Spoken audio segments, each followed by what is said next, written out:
One of the biggest fears that I struggle with is the fear of missing out. Is there a better opportunity? Are there other people I should be talking to? Is this the right place to eat or visit? The fear of missing out looms large in my life. Today, we'll explore FOMO and how to deal with it.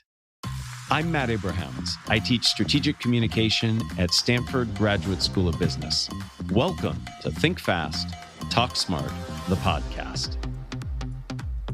Today, I am really excited to speak with Patrick McGinnis. Patrick is the best-selling author of Fear of Missing Out, Practical Decision-Making in a World of Overwhelming Choice, and The 10% Entrepreneur. He is also the creator and host of the FOMO Sapiens podcast. Patrick, thanks so much for being here. Thanks so much for having me. I certainly don't want to miss out of any of our conversations, so let's go ahead and get started. It's hard for me to believe, but I'm actually talking to the originator of the term FOMO, fear of missing out.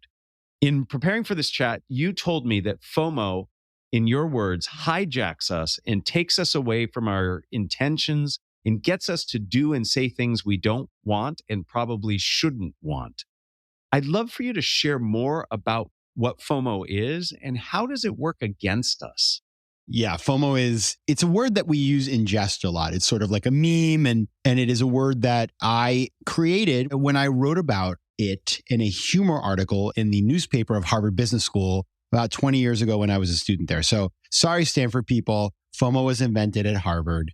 And it would have probably stayed there, except that all my classmates, all go to McKinsey all over the world and started using it. And then there was a guy who was my neighbor. His name is Mark Zuckerberg, who happened to start this company called Facebook that gave us all FOMO. When I invented it, I saw it very much as a high-class problem of MBA students who had so many options that they could go anywhere they wanted on the weekend. They could fly off to Europe. They could go on vacation. They could apply to a million jobs, all this sort of stuff. Now, what that has materialized into today is a phenomenon in which many of us, because of the pernicious effects of social media, because of the accelerant that is being able to figure out what other people are doing all the time, we are living lives in which we are constantly comparing ourselves to other people. We are seeing the options that are out there, and then we're saying, what I'm doing right now isn't good enough. I am missing out on something. And so it's not just about the party or the vacation. It goes much, much deeper. When I go on LinkedIn, I start to question every decision I've ever made professionally when I see my classmates or the CEO of this or the partner at that. And the reality is, of course, that all of this is an internal struggle. It is something we are putting on ourselves. We are creating a narrative inside of our head about something that we don't even really know that much about. We don't know if we'd like to be a partner at a law firm or a partner at Goldman Sachs. We don't know if we would like to go to this place or do that thing. But we create a best case scenario, just like we put filters on social media, and then we compare our present condition to those things and we feel inadequate. So that's the hijacking that happens. I certainly personally myself have suffered from a lot of FOMO. It's been something that I've struggled with for a long time. And when I learned of the term, it actually gave me some solace because it helped me realize that I wasn't the only one. I mean, if there's a term out there and people are talking about it, then it actually helped to put into perspective for me. However, I still struggle with it. So I'm wondering if you can suggest ways to reduce or stop FOMO. And I'm especially curious if you can give ideas or suggest ways in which communication plays a role in how we can reduce our FOMO. I love this problem. And part of the reason I love this problem is because the communication that we're focusing on is internal. It is the internal talk track of your life. And as somebody who has always been highly competitive and loved to win, my talk track has constantly been, I'm not good enough. I'm not doing the best thing. And that is so many of us in the world of MBAs and business people and all the things that we all do. And it's a motivator. So like FOMO is not all bad. FOMO is a beautiful motivator. And if we can tap into it and control it and not let it get out of hand, it can be wonderful. But the problem is, if it gets out of hand, it causes us to do bad things. It causes us to feel bad. It has a lot of emotional tolls. There's a real psychological sort of implication here. Now, how then do we manage that internal conversation? Well, FOMO is created by two powerful forces. The first is what I call the aspirational FOMO. It's the idea that something's bigger, better, shinier, and that we want to have that thing, right? It's great in a sense because it means that we want more and we have aspirations. But of course, what happens is that it gets out of hand. So the aspirational FOMO is part one. The second is herd FOMO. Everybody's doing that thing. I am not. Should I be doing that thing? And that comes from our earliest humans. I mean, our ancestors, they stuck together in packs because if they got separated, they didn't have the information. They didn't have the physical safety they needed. Of course, today, it's not physical safety, it's psychological safety that we're seeking when we have FOMO. So to deal with those, we must attack each one. For the aspirational FOMO, we must ask ourselves, it's a pretty basic set of questions. Things like, is that thing as good as it looks? Can I afford to do that? Do I have time to do that? What are the trade-offs I must make to do that? And then we must dig into that thing and replace the fear with facts so that we can make a decision based on data, not emotion. So that's how you attack the aspirational FOMO. On the herd FOMO, that's a question of motivation. And so the question you must ask yourself is, why? Why do I want this thing? Is this something I truly want? Do I have agency? Or am I simply following the crowd? And we all know from when we were little kids that you don't just follow the crowd. Nobody, if so-and-so jumps off a bridge, will you jump off? Of course not. Yet emotionally and psychologically, when we have FOMO, we're jumping off many bridges. So you got to attack those two roots and then you are good to go. Thank you for delineating the inner workings of FOMO. The aspirational versus the herd makes a lot of sense to me. I had never thought of that, but in reflecting on the FOMO I certainly have both, but it helps to have names to those. And the ability to introspect, to reflect as a way to help ourselves out of it and to change that talk track makes a lot of sense to me. I love your fear to fact, combat the fear by looking at the facts, and then really questioning our motivations makes a lot of sense. So thank you for that. You've also coined another term, FOBO, fear of a better option. Can you help us understand what is FOBO and how is it different from FOMO? It is a very, very high-class problem. FOBO stands for fear of a better option. It's the idea that we are waiting for something slightly better to come along. You're trying to pick the hotel for the vacation. You've got 3 job offers. You're on the dating app and you keep swiping and swiping and swiping and you never actually choose. And unlike FOMO, I like to think of this is like drinking wine and smoking. FOMO is like drinking wine. You can drink some wine, and if you have a lot of wine, of course, it's bad. But you have a little wine, it's okay. You have a little more fun. You loosen up, you dance, all that sort of stuff. FOBO's like smoking. Nothing good about FOBO, and also terrible secondhand effects. So it is the kind of thing that I see amongst my friends and classmates from Harvard Business School. The more options you have, the more money, the more power, you become trapped within this world of FOBO because you can. Because it's really an affliction of affluence. I love how you used a really powerful analogy of helping clarify through the analogy of drinking versus smoking. I always look for how people explicate concepts, and you did a great job there. I too, I guess, am fortunate enough to have FOBO. I guess it's a gift, right? That you can actually experience it. So let me ask you the same question I asked regarding FOMO. What can we do to help reduce or stop FOBO from, in some ways, paralyzing us and making us miserable when we should actually be doing quite well? Yeah, and so it's close to FOMO. There are very similar characteristics here. But again, it's that internal talk track and saying to yourself, oh, if I just keep looking, if I keep searching, I will find something better. And that is fallacious because what happens is that we fool ourselves into thinking that the more we look, the better we will come out. But the reality is, the longer you wait, the more likely it is that, in fact, some of those options slip away. And that is the danger. Over time, options, they don't last forever, right? They do go away. And so number one is to remember that. And number two is to have a conversation with yourself about what really matters. What am I actually looking for? What are my criteria? A lot of times people get stuck because they've never set the criteria that they're trying to measure towards. And so if you do create that criteria, you're positioned to be able to then make better decisions. Now, what I do, and this is where things get extra fun, and I did a fun video for TED around this that was called How to Make Faster Decisions, is that a lot of the things that give me FOBO actually are things that don't really matter. It's like which restaurant to go to or which hotel or which TV to buy, stuff like that. Because why? Because when you go on Amazon and you want to buy a pair of white socks, there are 1,000 different choices. It's overwhelming. We live in a world where there's just too much. I outsource everything. I never pick the restaurant. You pick the restaurant. I don't decide the TV. I get the wire cutter on New York Times to do it for me. I just go with what they say. And so the more that you do that, you outsource simple decision making in your life, you actually build up a muscle around decision making in FOBO that is very powerful. So, two things I heard there. First, you need to think about, what does success look like? What is it that I'm really trying to achieve here? Have some goals around that to then help become criteria for decision making. And then, when possible, don't put yourself in a position where you have to be concerned about what a potential outcome could be. Outsource it if you can. I love that idea. I can't tell you, in my immediate family, there's a lot of rumination over decisions that I think could be easily outsourced to people who are better served to make those decisions, like Wirecutter, like Consumer Reports, things of that nature.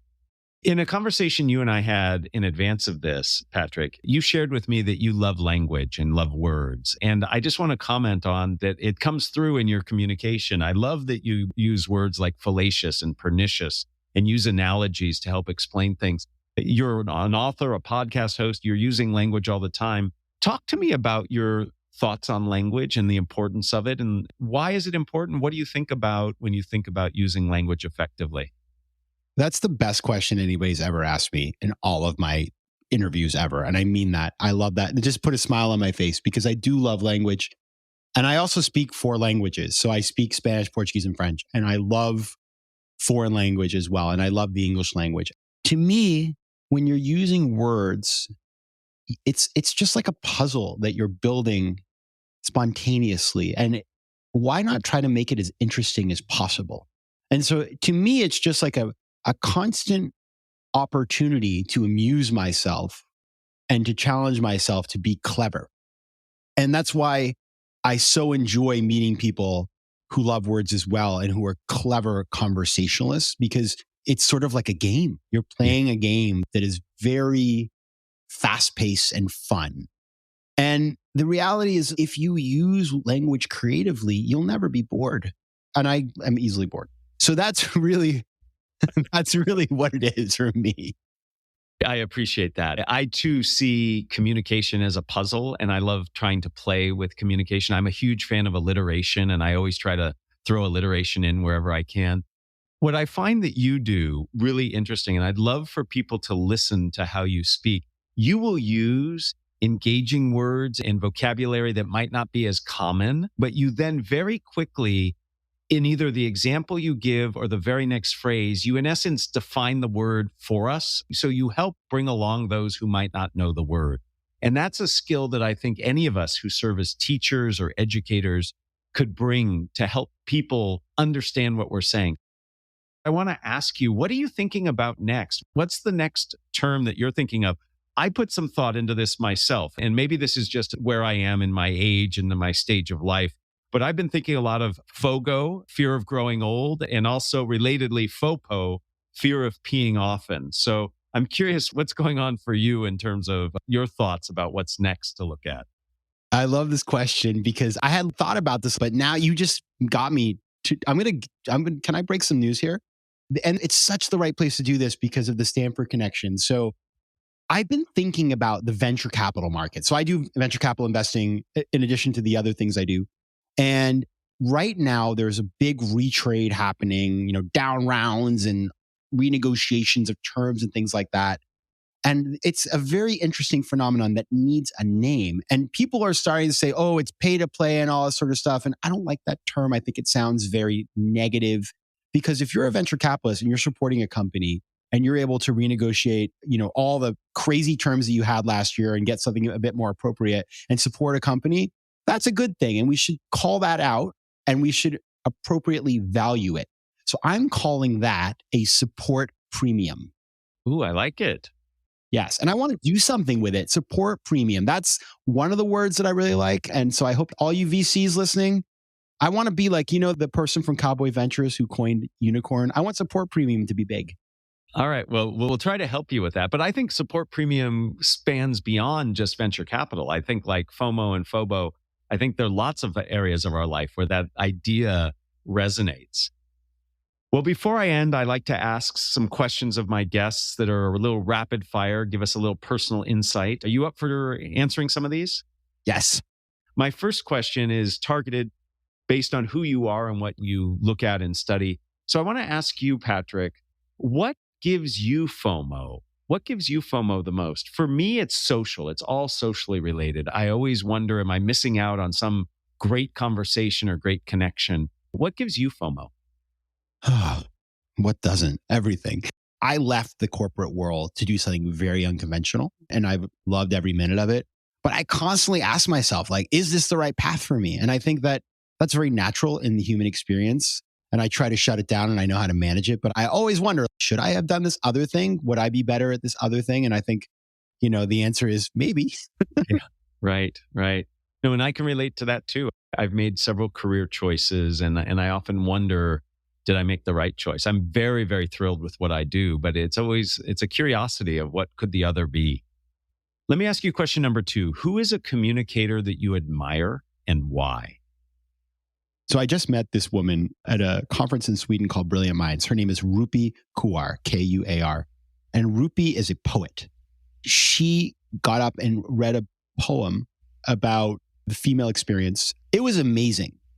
And you all should check her out. She's got a huge Instagram following. And just the fact that she, in this day and age, that a poet is doing it has the kind of audience that she has, and the things she talks about aren't easy. And when she performs her poetry, it is spellbinding. And then you hang out with her and she's just like the nicest person. And when I met her, I felt like I'd known her for years. She is able to connect with people in a way that I find amazing, whether she's on a stage or in a small conversation. And I just came away being like, I really, really admire her. And I'm glad that she's my friend. I'm not surprised that you pick somebody who uses language, in this case, poetry, to be effective, and that it's somebody who's passionate and really connecting. And that seems to be who you are too.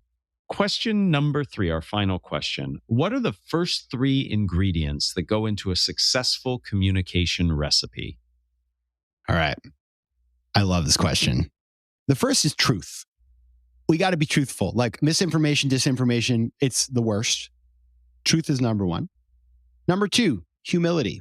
When you're communicating, who's the star of the show? It's not you. It's the person who receives the communication, whether you're a writer, a podcaster, or just a person having a chat. And number 3, panache. Got to have a little personal style, a little charisma. And so we have this rich language. It's amazing. Use it. I absolutely agree. And I think based on what we've talked about today, Patrick, I think it's not just objective truth outside of us, but also part of what you talked about in terms of managing FOMO and FOBO is we have to think about our inner truth and what's important to us. Making the other person the star, it's all about them. Absolutely, 100%. We hear that a lot on this podcast and wholeheartedly believe it. I want to hear just a little bit more about panache. I love this idea. Besides the language we use, what else can convey this notion of panache? It's a good question. And by the way, everybody should have the experience of having Matt summarize what you just said, because it's like, it's great. You summarize it. And I'm like, it's better than what I said. I'm very impressed. You're a good listener. Thank you. My wife would disagree, by the way, but yes, thank you. For me, panache, sort of like we spend so much time trying to look good, buying nice clothes, getting dressed up and all sort of stuff. And then we open our mouths and we should do the same. We should try to have a little bit of style, a little bit of charisma, a little bit of elegance. Language it's an incredible way to connect with people. And if you invest in language, your ability to meet people and make an impression on them, it's incredible. And I've found as I've become a stronger communicator, I look at every time I talk as an opportunity to just experiment, freestyle, improvise, and just engage with people. And the more that you add a little flavor, the better you'll do. It's like cooking. A good recipe, a little extra flavor makes a big difference. Just put turmeric in everything. It's going to be delicious. Excellent. I like it. The point you made there that I really took to heart is we dress up ourselves for important communication. Let's dress up our language as well. Patrick, this has been fantastic. thank you for being here. We have all learned a lot about the way we can approach our lives and perhaps reduce some of the stress and pressure we put on ourselves. I certainly have. I wish you well with your books, Fear of Missing Out, as well as The 10% Entrepreneur. And congratulations on the success of FOMO Sapiens, your podcast. Thank you. I want to thank you for offering me a support premium, and I wish you the best of luck. Thanks for joining us for another episode of Think Fast, Talk Smart, the podcast from Stanford Graduate School of Business. This episode was produced by Jenny Luna, Ryan Campos, and me, Matt Abrahams. Our music was provided by Floyd Wonder. For more information and episodes, find us on YouTube or wherever you get your podcasts. Thank you, and please make sure to subscribe and follow us on LinkedIn.